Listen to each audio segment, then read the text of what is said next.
Packers lose 16-13 at home, 2 touchdown favorites against the Carolina Panthers. 95% of that loss is squarely on the shoulders of Matt LaFleur. That was one of the worst called, worst coached games he has had his entire time in Green Bay by far. I'm going to point to 3 plays, all of them the most classic Matt LaFleur trying too hard to or getting too cute with this play calling. The first one came on the first drive of the game for the offense.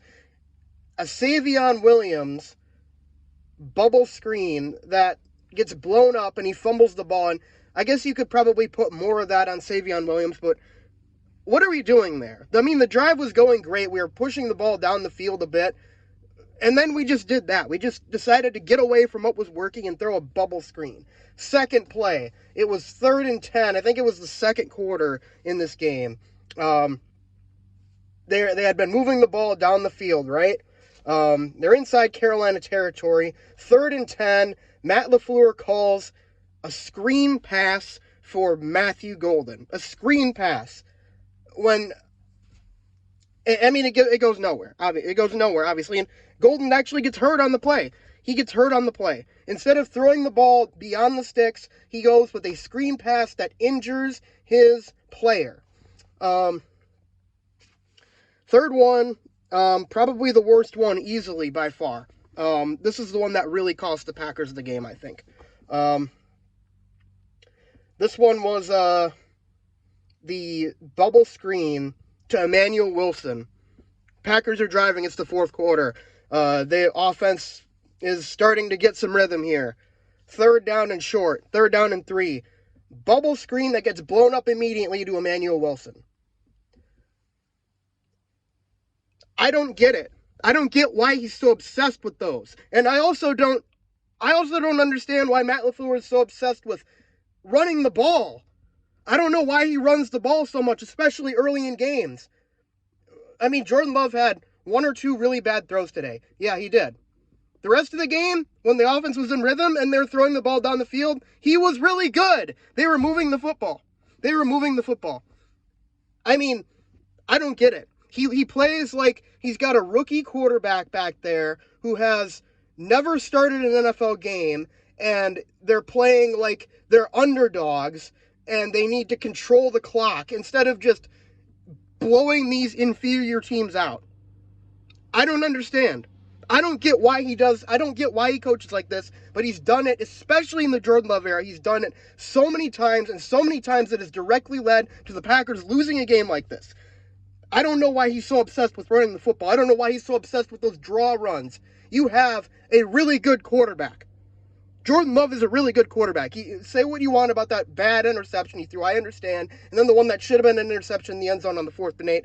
I'm not going to put too much on that because upon replay, it looked like Romeo Doubs just stopped going for the ball, and he was obviously trying to make something happen on a 4th and 8. You don't want to take a sack or do a throwaway or something on that. You want to at least try to get the ball into the end zone. But I'm just shocked. I'm at the point now where I really don't think, this is a big leap for me because I've always been hesitant to say it, but I really think the Packers are not winning a championship in Green Bay with Matt LaFleur at head coach. I think he consistently shows zero guts with his play calling in these games. I think he is not smart enough to understand the team that he has and call plays specifically for the team he has. He has an idea of what the team that he wants to have, which is a team that runs the ball a lot and has an efficient quarterback that throws it 25 times a game. That's not this football team. They don't run the ball that well. They're an average running team. He runs the ball like this is an elite rushing offense. It was last year. It worked last year. It's not an elite rushing offense this year. The efficiency numbers tell you that. What is elite this year is the Packers passing game, and he has yet to realize that this Packers team is one of the best at throwing the ball down the field, and he doesn't do it. And, I mean, you know, the defense, they give up a lot of rushing yards, but they held them 16 points. 16 points. I mean, Micah Parsons said, you know, get us 20 and we'll win you the game. This offense easily should have put up 20 points, if not 30 points today. They completely just shut down on offense every time it mattered, and 95% of it is Matt LaFleur. And no, it's also a consistent trend going back to his first year in Green Bay of the Packers just not showing up for games sometimes. Just like sometimes they'll actually show up and they'll have a great performance. Sometimes they'll come out and they'll just be completely flat. And you know what makes it worse is he had that weird quote the other day on Halloween. He said, "I don't give a shit about Halloween. I'm trying to win a football game." Were you? It didn't really look like you were trying to win a football game there to me. It looked like you were trying to play scared and like you were trying to protect a lead or something.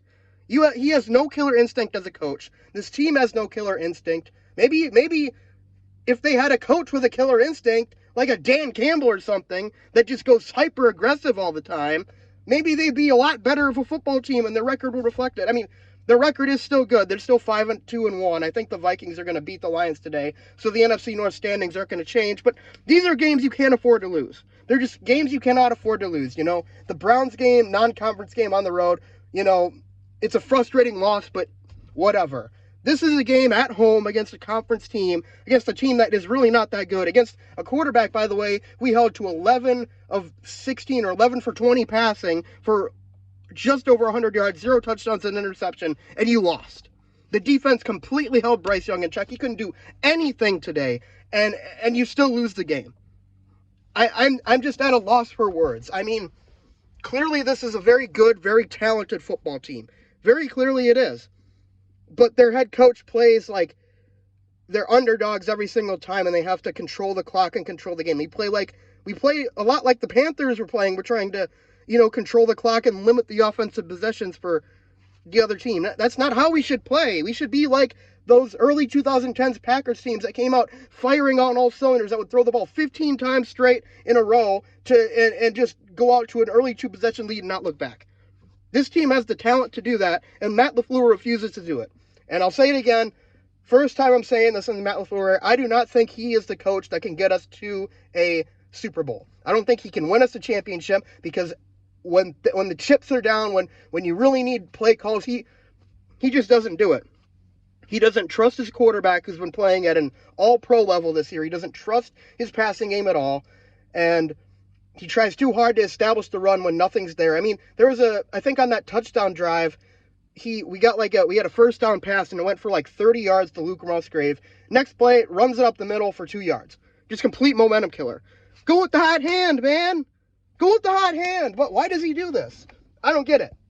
I don't get it at all. But from my perspective, he's the worst situational play caller in the league. He has no idea what his offense actually is. I'm so fed up with it. I'm so fed up with this. Every single year he does this. Every single year. And then in the playoffs, we're going to make the playoffs. I can bet you there's going to be some Matt LaFleur play calling decisions in a playoff loss that we're going to look back on and be like, that might have just lost us the game, because he has no idea how to coach this team. He has no idea how to call plays for the team he actually has. I'm getting sick of it. I'm getting so sick of it. I'm just done. I'm done. We need somebody else there. I mean, obviously we're going to let the season play out, and seriously doubt, if the team makes the playoffs again, but no deep playoff run this year, LaFleur's out. I'm sorry. I've defended it too long. I can't keep doing this. It keeps happening. It's a consistent, if he shows you who he is, he's not changing. He never has, and it's going to keep happening. So, unless they go on a tear and he has a sudden change of heart and they go on a tear to end the year and they, go on a deep playoff run, I don't see it changing. So, that's my 2 cents. I'm sure people disagree with me. I don't know. I think that's an incredibly fair assessment of where Matt LaFleur is as a coach, where this Packers team is as a team. They have obvious strengths that their coach doesn't play to.